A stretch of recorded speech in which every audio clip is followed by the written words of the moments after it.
Civil society group LISDEL has called for improved partnership between public and private agencies in the health sector to help meet Nigeria's unending health needs. This was during a health security and financing forum which held in Abuja. As participants says, it will help maintain optimum standards at affordable cost. We are looking to partner significantly with health sector in two parts. First, to develop public-private partnerships with the health sector so that our strategic vision for Lagos is well in excess of the budget available to deliver that plan. And so it's important, therefore, for us to partner with a sector that is in Lagos State, that has capacity and has resources and finances. And then the state government can relegate itself to defining the policies and the strategies and also regulating that sector. So it's important that we remain the central planning authority, that the private sector are enabled, but that they're also at the same time given the opportunity to be regulated in the interest of the public. Now, there is always the impression that private sector will charge large amounts of money for their services. So one of the roles of government is price regulation and control, especially in the partnerships that we develop with private sector. But at the same time, there has to be some way of regulating what they charge in their own independent environment, such that it's not seen as opportunism.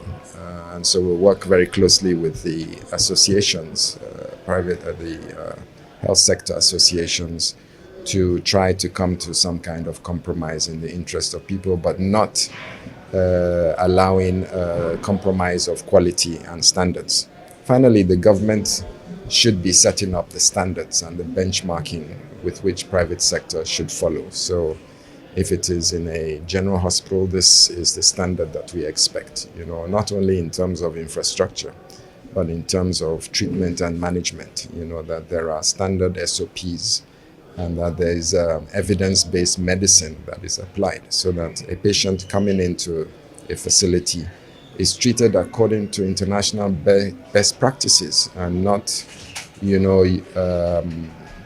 any ideas that are not backed up by science. And, maybe the patient is then over-treated, and which could be a detriment to the patient. So Lagos State has at least 30 general hospitals and over 300 primary health care facilities and 2 teaching hospitals. So what we did right from the beginning was that we only allocated 2 of our general hospitals to management of COVID. We then invited the private sector to participate. And so then the 2 general hospitals plus a number of private sector entities came together to form the COVID Care Consortium. So that's where we managed patients.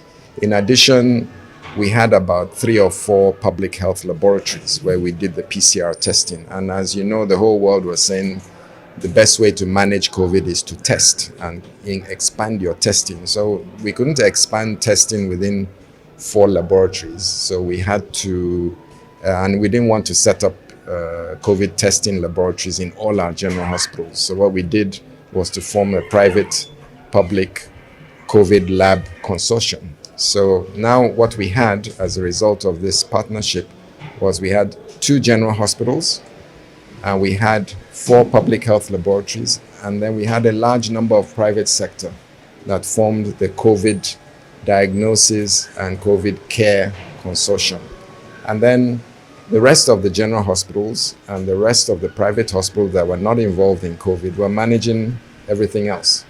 So, and in fact, what Mr. Governor did to make sure on top of that was that he removed all the fee tariffs for a period of about 6 months, which means normally you go into a public facility, you pay, maybe you want to have a delivery or you want to have family birth control or something like that, you still pay, even though it's a token amount, you still pay, right, compared to private sector.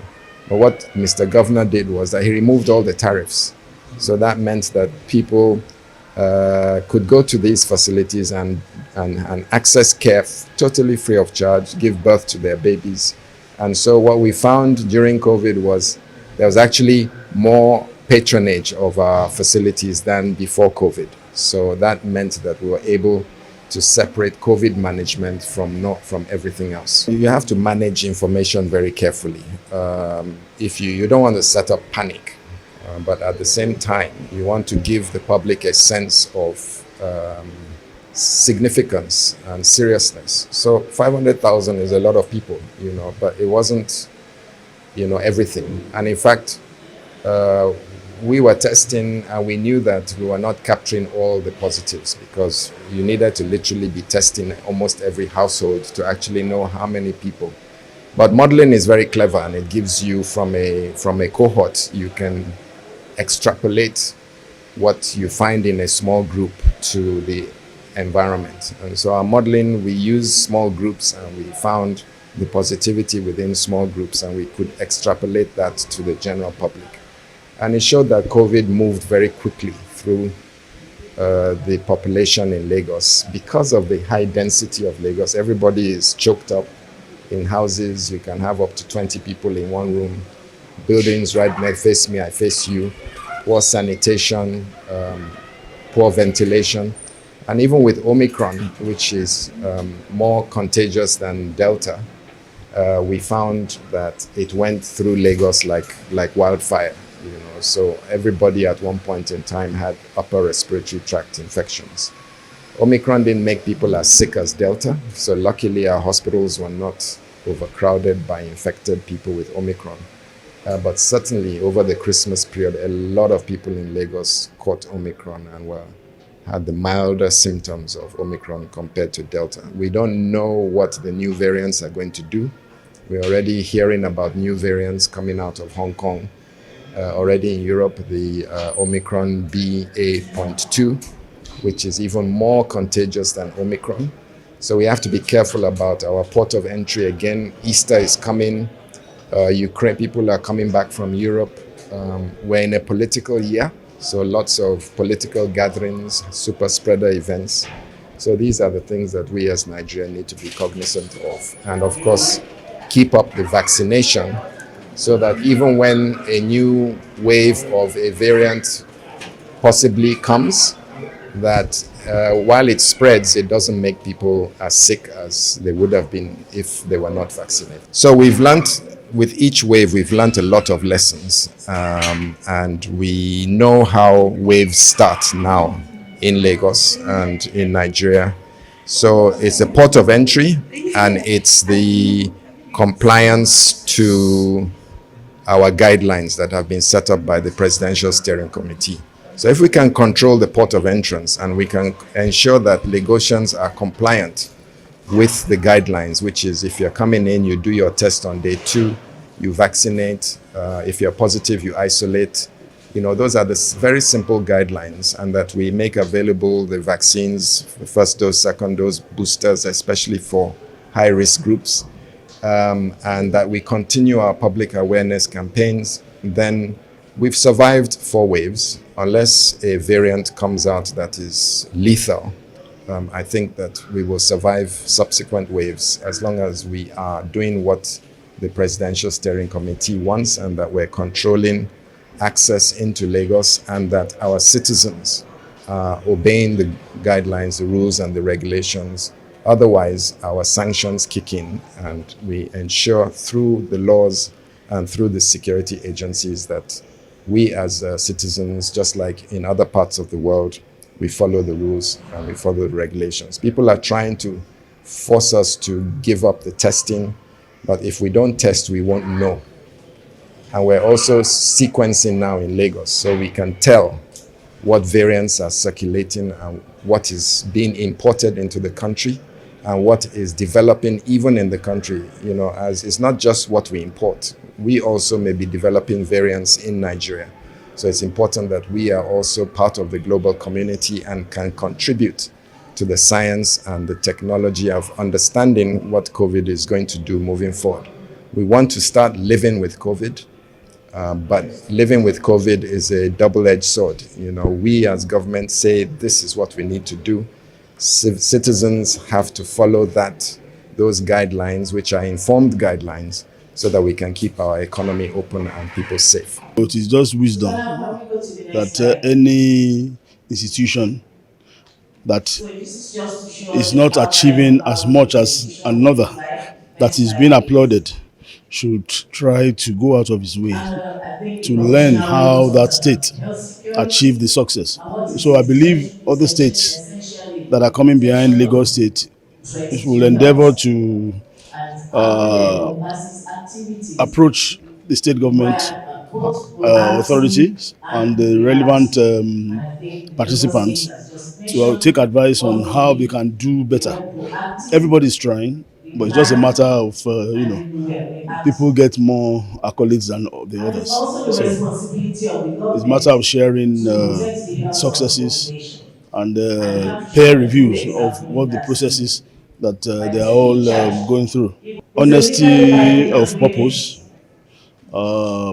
proper utilization of the minimal resources, and also putting the round pegs in the round hole, making sure the right people are the ones implementing what they have put on paper.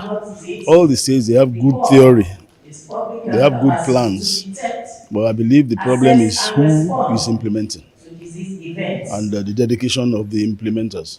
It's more of LISDEL improving on advocacy. We have to keep on talking. We have to keep on reminding the government of promises made. We have to keep on reminding them on the lapses and all the things they are supposed to be doing that they are not doing. So LISDEL is like a kind of catalyst to assist the government and other relevant institutions to do what they are supposed to do. We have well over 25 million people in Lagos State.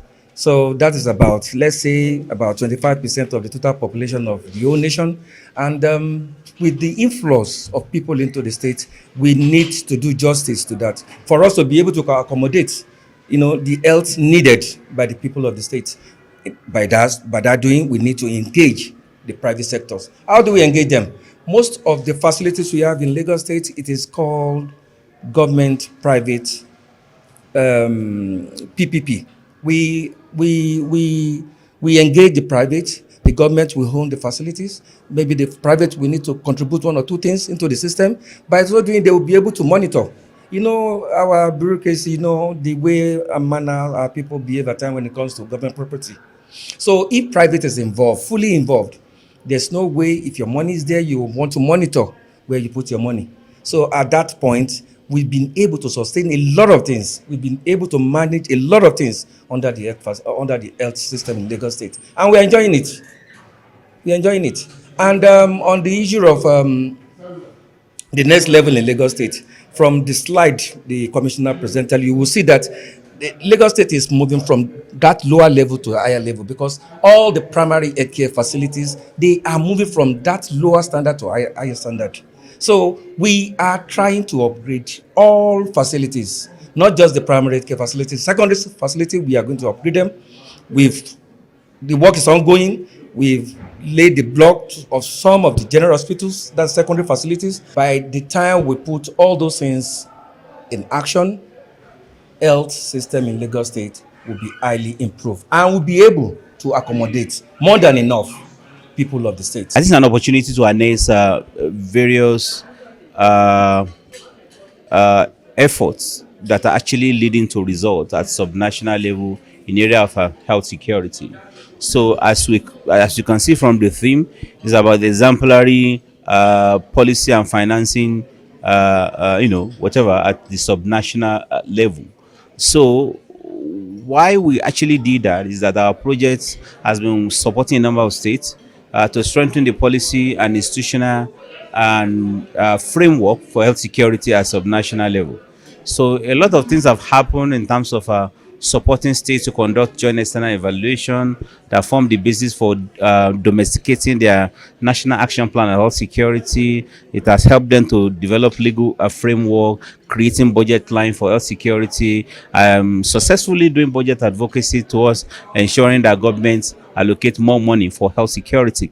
So we have the opinion that okay, we have done this in only 2 states and at the national level, whereas there are 36 states and FCT in Nigeria. I think we should bring this kind of effort to the fore, where key stakeholders will come together and discuss and identify what has worked, what are the gaps, what are the challenges, what are the issues, and they come together with recommendations in terms of what could be done. One, to replicate some of these best practices in other states. And that is why we have Nigerian Governors Forum. That's a very strong convening power to be able to discuss with other states, with other governors, to be able to shape a policy agenda at the subnational level. Okay, great. So in terms of why do we need financing framework? Why do we need budget line? Why do we need to allocate money for health security at subnational level? Don't forget that the task of implementing national action plan on health security, government has responsibility as well. And if you have responsibility, it requires funding. So that is number one reason why you need to have your financial framework at subnational level. And number two, federal government alone with partners alone cannot adequately fund health security. So the funding gap is always there, and the more the merrier in terms of mobilizing subnational level to be able to spend more. And again, spending comes with responsibility and ownership. So when the states are actually spending on something, they take ownership of that, and with ownership, there's improved oversight, and there's a tendency that you get better results.